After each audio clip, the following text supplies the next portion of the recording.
This is my path, my journey. I'm willing to explain it all to you guys. No holding back anything. I just hope you're ready for the experience, and I just hope you can handle it.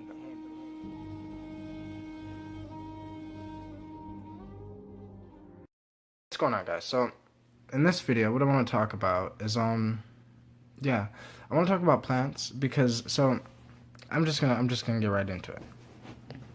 So getting right into it, it's like this. It's ever since taking plants, right? Ever since I started taking plants, I feel a lot more, I guess, grown up.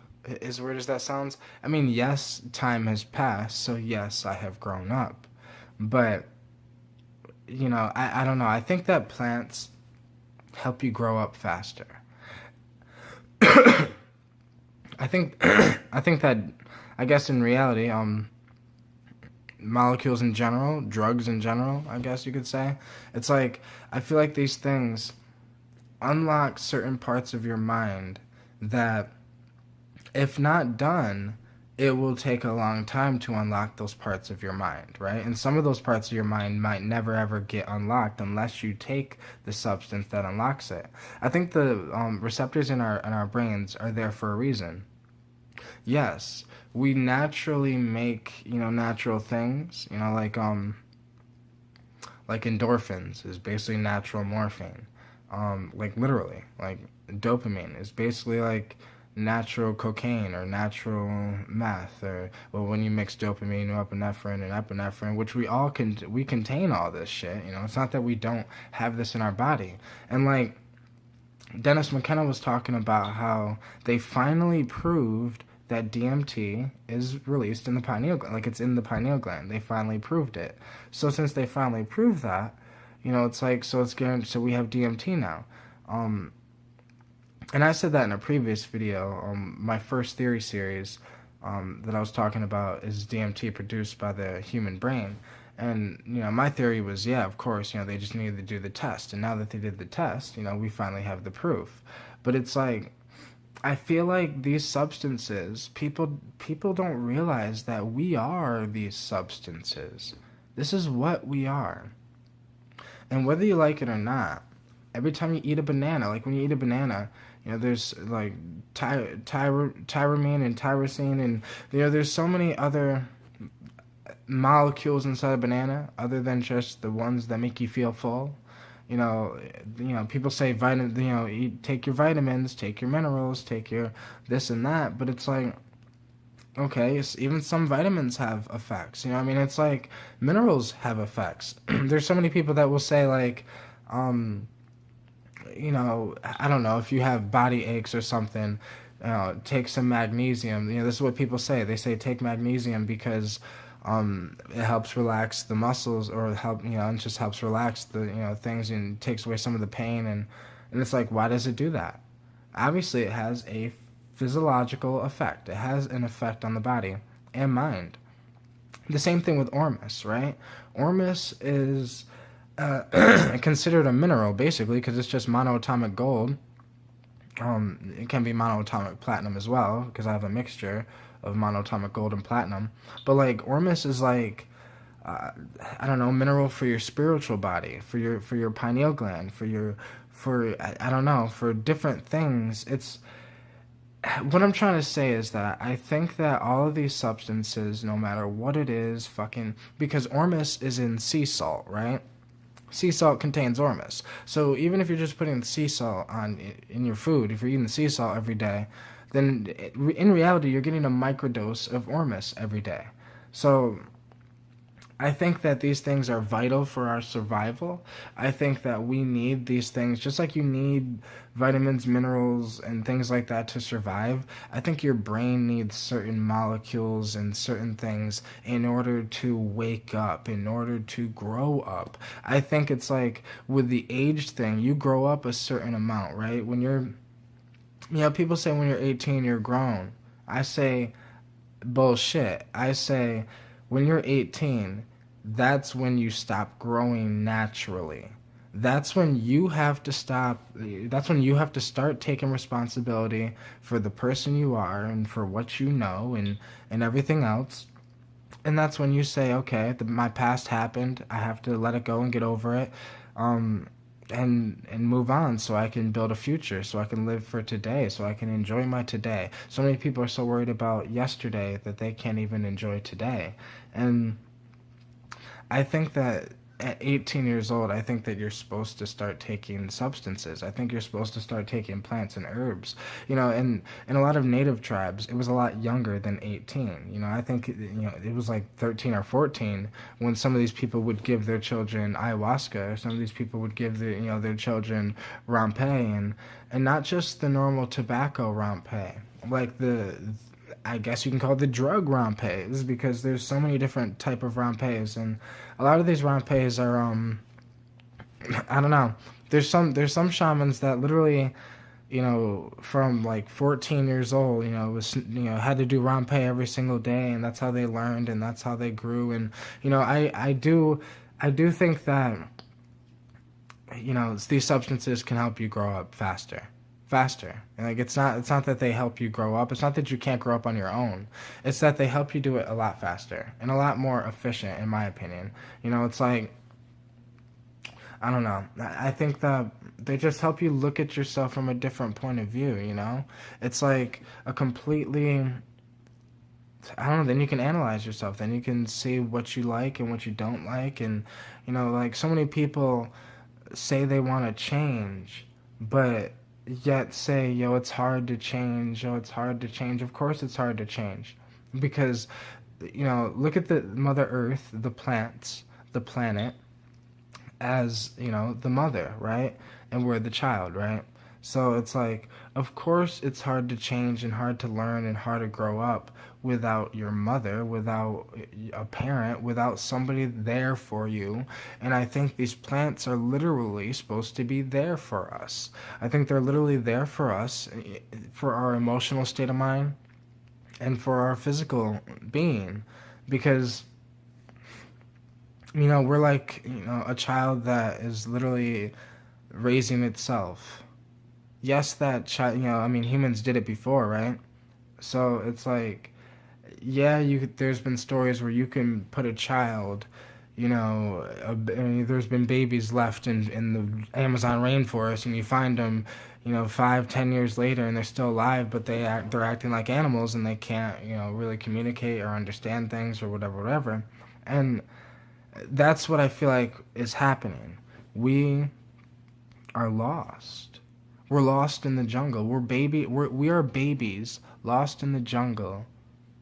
And if we don't literally learn from these tools that are available for us, then we're gonna get lost in the jungle, and we're gonna grow up to be animals. I really think that these plants and these substances can really, really drastically just, I don't know, help us. I think that's the point, though. But I think that is one of the reasons why, they want these substances to be demonized, why they want them to be looked at a bad way. I don't know, why is society, I'm just saying society, but why is, I don't know, why people are trying to make these plants look so bad, right? Because they're doing it with kratom. They're doing it with kratom, to the point where, you see all these stories going around Facebook saying kratom's bad, and, it's an opioid, and this, that, and the third, and, it's like cheese contains a molecule that attaches to the opioid receptors. So some cheeses are opioids. Like, I mean, do you eat everything bagels? Do you put poppy seeds on your bagels? That's morphine. That contains morphine. Like, people need to wake up, man. Like, they just use words to demonize. And words are only as powerful as, if we give them power. And I think we have to choose not to give them power. That's why, these plants really help me just see the big picture. And, this is just what they've done for me, but I can see that this is what the shamans did as well. Like, I literally learned from all these different plants and herbs that I use and take, and I learn from them, I connect with them, I take them spiritually. I don't take them to get fucked up. Like, I don't, it's not like that, and I think that intention has a lot to do with it. Intention has a lot to do with, just what you get out of the substance. And it's like, I've always had the intention to learn, and that's why I learn. But, I want to learn about myself, really. And so many people don't know what their problem is. Like, they want to change, but they don't know how to change because they don't know what to change. They don't know what to keep. They don't know what's the good part of them, what's the bad part of them, and there's no good or bad besides your own perception of yourself, your own point of view of yourself. So it's like, I don't know, if you feel good on the inside, then you're good. Like, if you're happy, you're genuine, you're good, you're fucking loving life, you're helping others, you love yourself, you love your family, you're doing your thing, you're pushing for your dreams, you're whatever, then realistically you're good. But even if you're doing all that, I think that these plants can help you. Just, can help you. Like the depression issue in the world, the anxiety issue in the world, all these issues in the world, I can see that these plants helped me. So if they can help me, I know they can help others. Because I'm somebody that, and not to be whatever, but it's like in high school, I was horrible in school. Horrible. My grades were horrible. Like, the best grades I had were like teachers were happy if I got a fucking 69. Teachers were happy, it's just, that's how it was. And I was very I don't know, I didn't pay attention. I didn't really care about knowledge. I didn't really care to learn. My mindset was so much different. The only thing I cared about was music. I wanted to be a famous rapper, and that's kind of why, that's the only thing that's always stuck with me, is I've always been driven. I've always had a drive to work on my goals, my dreams, what I want to do.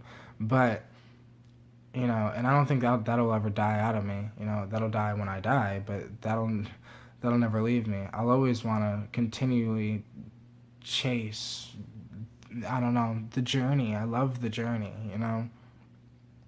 and I think the journey, the reason why I love it so much, it's like I use these plants, I use these herbs, I connect with Mother Nature. I have this deep spiritual connection with the planet now, where it's like, in the beginning I wasn't really that spiritual. I was more anti-spiritual. But as time goes on, as time went on, as time's going on, I'm becoming more spiritual. I literally can see how religion started. Like, taking these plants and herbs, I can see that, over time, people would have just been connecting with these plants and feeling spiritual, having visions, and not knowing how to explain shit. They would start creating religions and start creating this and this and that and that. And, I can see all that from me taking these plants and these substances. And I think personal experience is key to understanding your reality. Because, there is no what's true to me or what's true to you, but I think these plants can show you what's true to you, because you could take the same substance I take, but yet they could show us completely different things, because we're completely different people that need completely different lessons. So, I think that these plants are just there for us, and I think they've always been there. I think the shamans have been using them. There's like, over in the Middle East, the Ayurvedic herbs, and then the Chinese medicines, there are like these, I guess, those like major native tribes, those native people who never really lost their connection with Mother Nature. But then there are people like the Europeans that completely lost their connection with Mother Nature, and totally abandoned the plant view, and they're going down the drug pharmaceutical view. And I think that, yes, these pharmaceuticals might be able to help the problem, or help the symptom, but they can't help the root cause, because the root cause is deep down in our fucking soul. The root cause is deep down in our minds. And it's just, I don't know. I think these plants can help you find what is right for you, because that's what just is right for me, right? Going deep in my mind, finding the inner workings of the universe, my universe, and like it's like I already know these things now in my mind. It's like I have a a view of the world in my mind that I've been building from little experiences that I've had here and there, and it's like and all the knowledge that I've gained from research, from plants, substances, psychedelics. I think that these things helped me start a business. I think they helped me grow up in my mind faster. I think they helped me be able to even have a business mindset, because I have videos saying, 3 years ago that I'll never start a business. No, 2 years ago that I'll never start a business ever. Like, it's like, and then now I have a business. So it's like, and now I'm trying to start another one, and I'm doing some other things and working on my music again, and I'm just getting to doing what I love to do, and I think this has a lot to do with the plants that I use and I've acquired in my life. The Buddhist monks started using Camellia sinensis tea. They started using the tea plant, and they started making tea, and they started making matcha tea, where they ingest the whole plant, kind of like I ingest kratom, and basically, yeah, that was their substance, that was their plant, that was their drug. I don't give a fuck what anyone says. If you want to call cannabis a drug, if you want to call kratom a drug, then green tea is a drug. Then coffee is a drug. Then, like, you can't section out one plant and say this plant's a drug, but this plant's not.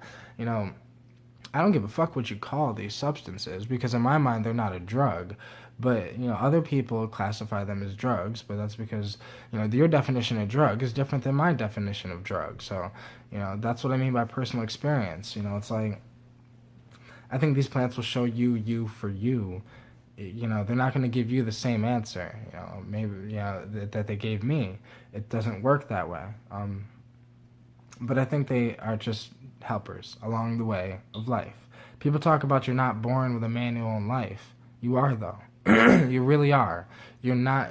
People say you are not born with a manual, and I think to myself, life does have a manual. It's literally called mushrooms. It's literally called peyote. It's literally called ayahuasca.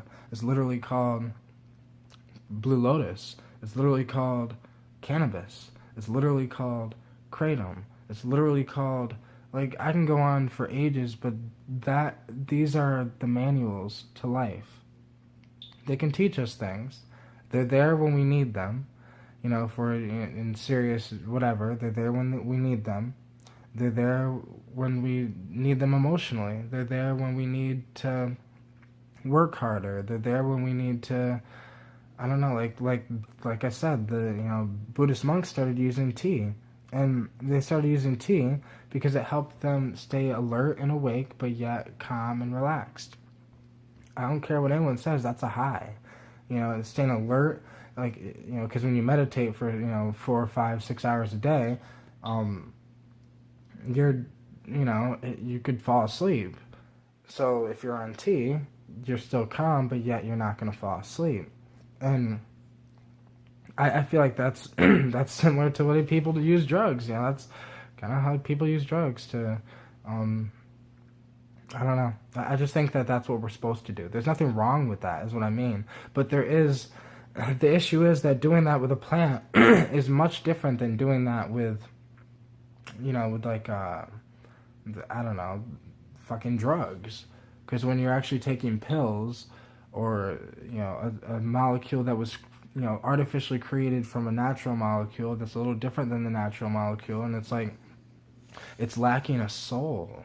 It gives you the effect and the high, but it's lacking the connection with your soul, your aura, your higher dimensional self. And that's why it'll cure the body, but long term, it's hard for those things to actually cure the mind. It's like putting a Band-Aid on a gunshot wound. Doesn't work. But some of them do. And like, modern medicine is getting great, but I think the issue is that modern medicine thinks that we have to not take plants. And modern medicine needs to realize that We need to be taking plants every single day as a preventative. And modern medicine should come in if we actually get, bad, if something actually happens. Like I love the fact that we have antibiotics in the world now. That's amazing. We overuse them, but that's a different topic. But I think that there are some substances that we overuse. And it's not like people don't use substances, because people smoke tobacco, people drink alcohol. But these things do not help expand your mind. It's not like you're going to learn them. It's not like it's not like you go out with your friends drinking on Friday. And you guys say, yo, you get so fucking drunk. The next morning you're like, dude, I was so fucking drunk. I fucking learned about consciousness and reality, and fucking, I seen what I was doing wrong, and now I need to change myself. No, alcohol doesn't do that to you. Tobacco doesn't, the way that we use tobacco with all the additives in it and all that other shit, it's like, that doesn't do that to you. It doesn't, it completely does the opposite. It completely makes, I don't know, it kind of makes your problems worse. Like, it's just, I don't know, people, like, a lot of people drink to drink their sorrows away, but it's like, they're just scared is the problem. People are scared of feeling pain. That's why they want to drink their sorrows away, because they don't want to face it.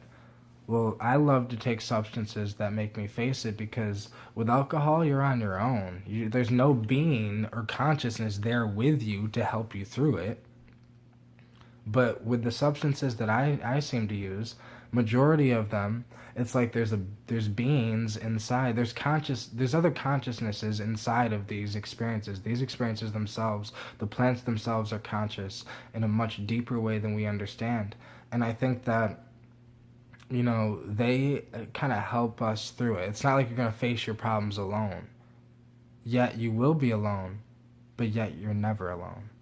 But I can go on forever on this topic, but I really wanted to just get out.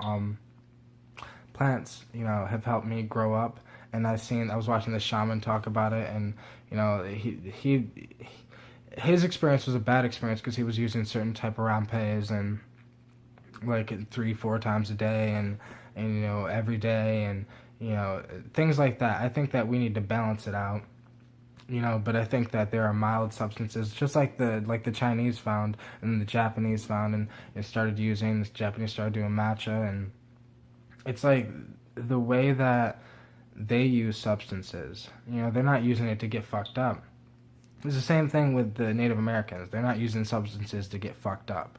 Even though they had cocaine and they were chewing on the coca leaves, right? Well, they didn't really have cocaine, but they were chewing on the coca leaves, right? Yeah, it probably made them feel good. It made them alert and whatever. But it's not like they did it with the intention to get fucked up. And maybe some of them did do it in intention to feel good. But it's not in the same mindset of, yo, I want to get fucked up. It's always deeper than that, because they understand that there's a deeper thing with these plants. So, thank you guys so much for watching. If you want to subscribe, I'd really appreciate that, because YouTube deleted my original YouTube channel, so I'm just trying to rebuild this YouTube channel. I'm trying to build up my Minds as well, so if you're watching this on Minds, can you please subscribe? If you're watching this on BitChute, can you please subscribe? Because, like I said, since YouTube deleted my first, my main YouTube channel, I've been, trying to build up these other social media sites. And what's going to happen is, if I end up with, because right now I have more people on Minds than anywhere, but if I end up getting more people on BitChute, or more people on Minds, like if I get like 500 subscribers on Minds and 500 subscribers on BitChute, and then if I only have like 100 subscribers on YouTube, I might possibly leave YouTube, depending on how this goes. It could be, if I reach 5,000 subscribers or 10,000 subscribers, eventually there is going to be that number that makes me want to leave YouTube. Since YouTube's, doing some dumb shit still, and it doesn't seem like YouTube's going to change back to the way it used to be. So, but thank you guys so much, and I will see you guys in the next video. Peace.